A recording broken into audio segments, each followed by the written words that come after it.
Chapter 1. Understanding the pineal gland. The pineal gland, a small, pea-shaped endocrine gland located near the center of the brain, is often referred to as the third eye, due to its association with mystical and spiritual experiences. It plays a key role in regulating circadian rhythms and sleep-wake cycles through its secretion of melatonin, a hormone responsible for managing sleep. Beyond its physiological roles, the pineal gland has been associated with metaphysical and esoteric beliefs, where it is thought to facilitate higher consciousness and spiritual insight. One of the most concerning issues around the pineal gland today is its potential for calcification, a process where calcium phosphate crystals build up and solidify, impairing its function. Studies have shown that the pineal gland is more susceptible to calcification than almost any other part of the brain, and lifestyle factors, including diet, play a critical role in this process. Over time, various compounds from foods and drinks contribute to this calcification, reducing the pineal gland's functionality and potentially disrupting melatonin production, which affects sleep quality and overall health. Fluoride, commonly found in tap water, dental products, and certain processed foods, is one of the primary contributors to pineal gland calcification. The pineal gland tends to accumulate fluoride at higher levels than other parts of the body, where it binds with calcium to form crystals. Excessive intake of fluoride over time is associated with a higher rate of calcification, impairing the gland's natural functions.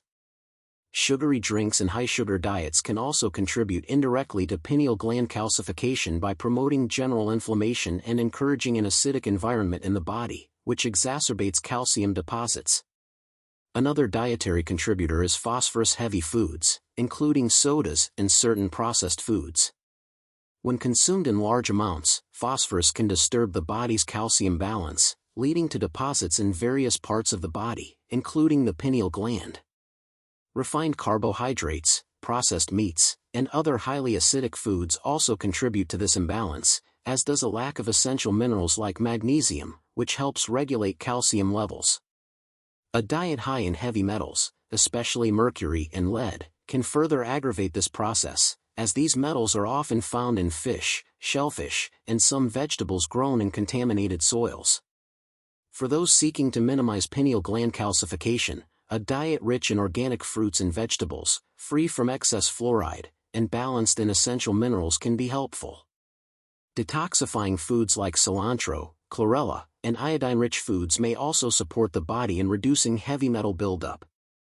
Additionally, supplementing with vitamins like D3 and K2, as well as magnesium, can help support calcium regulation in the body, reducing the likelihood of deposits in the pineal gland. Nowadays there are plenty of books on natural remedies and recipes that can help you detoxify your body from at least some of the harmful bullshit we're all forced to be saturated in. Fluoride. I have personally experienced what I would describe as the freeing of a once calcified pineal gland. Like many others, I believe my pineal gland had become calcified. However, through changes in my diet and lifestyle, I've been able to support its healing and decalcification. I wouldn't make this claim if I didn't believe it was true or if I couldn't point to tangible improvements. 5 years ago, I decided to quit using fluoride toothpaste. Over the past 3 years, my wife and I stopped drinking tap water, choosing fresh water instead. Don't get me wrong, this process was a bit expensive and involved having a decent understanding of plumbing. However, as you have the brain power and resources, you can install filtration systems that will eliminate almost all of the additives in the water. Additionally, in the last 7 years, I've lost 100 pounds, which I believe has significantly contributed to this transformation.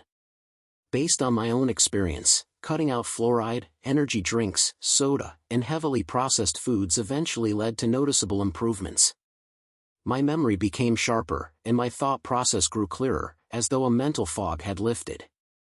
I vividly remember singing, "I can see clearly now, the rain is gone, I can see all obstacles in my way." For the first time, I felt as if I could truly see, unburdened by the mental haze that had once clouded my thinking. This experience opened my eyes to the impact of what we consume and left me questioning whether these substances are designed to keep us distracted, get us sick, and make us, for lack of a better word, dumb. Depending on who I am talking to about this topic, you may get an eye roll or two. It's a tragedy to me because, with the littlest bit of research you will most likely come to the same conclusion as me. Joseph Vissarionovich Stalin, December 18, 1878 to March 5, 1953, was a Soviet political leader who governed the Soviet Union from the mid-1920s until his death in 1953. Stalin was a brutal war criminal who murdered countless people and committed horrible acts against all sorts of individuals. One thing Stalin figured out during his reign was that adding sodium fluoride to the drinking water in his prison camps would reduce the number of guards needed. This chemical made the prisoners much calmer, almost as if they were being sedated. By doing this, he could cut costs, allowing one guard to oversee 10 to 20 inmates instead of the usual one guard for every 3 or 4 inmates. That is a pretty incredible piece of information to come across, if you ask me.